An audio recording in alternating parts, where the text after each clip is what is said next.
کا مسئلہ ہوتا ہے۔ اس سے متعلق بس ایک انوکھی چیز آپ کے سامنے پیش کروں، ایک چیز وہ پیش کروں جو غالباً آپ نے نہیں سنی ہوگی، بس اس بات کو پیش کر ختم کرتا چلوں۔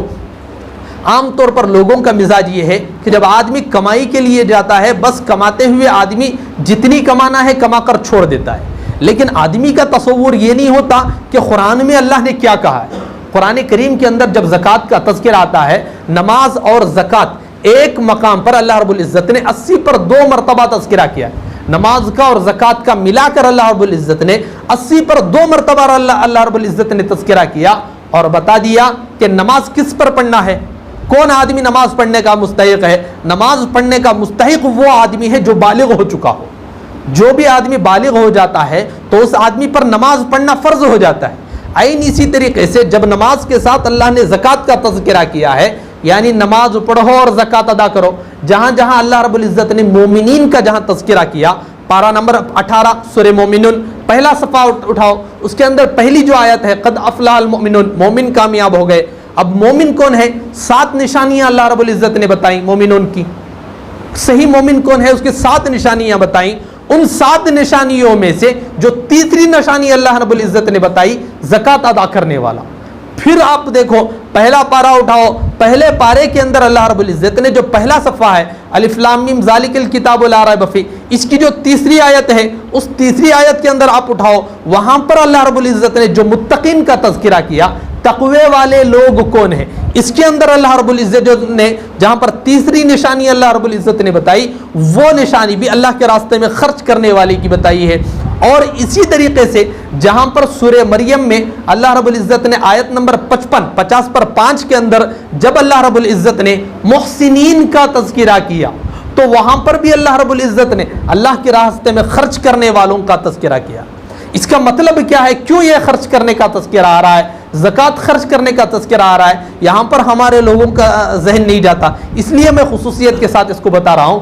جہاں آدمی کے لیے ضرورت ہے کہ قرآن کو دیکھیں، حدیث کو دیکھیں اور اس سے سمجھنے کی کوشش کریں، زکوٰۃ کا جہاں پر تذکرہ آیا ہوا ہے، اس سے پہلے نماز کا تذکرہ آیا ہوا ہے، ان دونوں کو کمپیئر کر دیکھیں، پھر آپ کو ایک عجیب بات پتہ چلے گی۔ پتہ یہ چلے گی کہ نماز پڑھنے کا حکم ہر اس آدمی کے لیے ہے جو آدمی بالغ ہو چکا ہے۔ ہر بالغ آدمی کے لیے نماز کا تذکرہ ہے۔ پھر اسی کے فوراً بعد اللہ رب العزت نے زکوٰۃ کا تذکرہ کیا اور بتا دیا کہ ہر بالغ آدمی اتنا مال کما لے کہ وہ زکوٰۃ ادا کرنے کا مستحق بن جائے۔ اس سے اللہ رب العزت یہ بتانا چاہتے ہیں کہ مال خوب کماؤ، اور مال کون سا کمائے؟ حلال مال کمانے کا تذکرہ ہے۔ حلال مال کماؤ، کتنا کمائیں، اللہ رب العزت نے اس کی حد نہیں بتائی ہے۔ حضرت عبد الرحمن ابن عوف رضی اللہ تعالیٰ عنہ مدینے کے بہت بڑے مالداروں کے اندر سے تھے۔ حضرت ابوبکر صدیق رضی اللہ تعالیٰ عنہ کپڑے کے بزنس مین تھے۔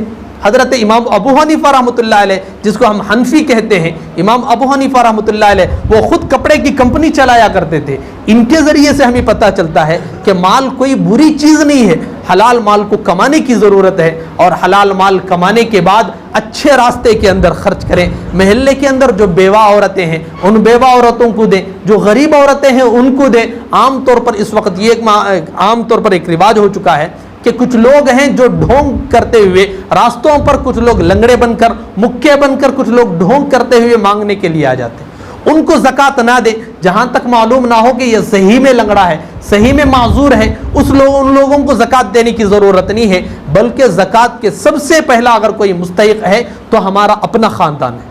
ہمارے اپنے خاندان کے اندر اگر کوئی ماموں کا گھرانہ ہو، چاچا کا گھرانہ یا خالہ کا گھرانہ، جو ہمارے اطراف کے اندر غریب افراد ہیں، ان غریب افراد کو چھپا کر زکوٰۃ ادا کر دے، پیسہ دے دے، تاکہ ہمارے گھر کے اندر جیسی عید مچتی ہے ان کے گھروں کے اندر بھی اچھی سی عید ہو جائے۔ اس کے لیے ان کے گھروں کے اندر پیسہ پہنچانے کی کوشش کریں، کوئی چیز کھانے کی پہنچا دیں، یہ اچھا طریقہ ہے۔ لیکن اگر پیسہ ان کے پاس پہنچے گا تو وہ اور ضرورتوں کو پوری کر سکتے ہیں، اس لیے ہمارے گھرانے میں جو غریب ہیں ان کو دیں۔ ہاں، بیٹے کو نہیں دے سکتے، بیٹی کو نہیں دے سکتے، ماں باپ کو زکوٰۃ نہیں دے سکتے، دادا دادی نانا نانی کو نہیں دے سکتے، پوتا پوتی کو نہیں دے سکتے، اپنے جو خاص خاندان ہیں ان کو، بہن بھائی کو اپنے نہیں دے سکتے۔ اگر بہن بھائی میں کوئی حد سے زیادہ غریب ہے اس کو زکوٰۃ دے دیں، بہن بھائیوں میں غریب ہیں دے دیں، اپنے جو آس پاس کے رشتہ دار ہیں ان کو غریب، ان لوگوں کو اپنے کیا کریں، زکوٰۃ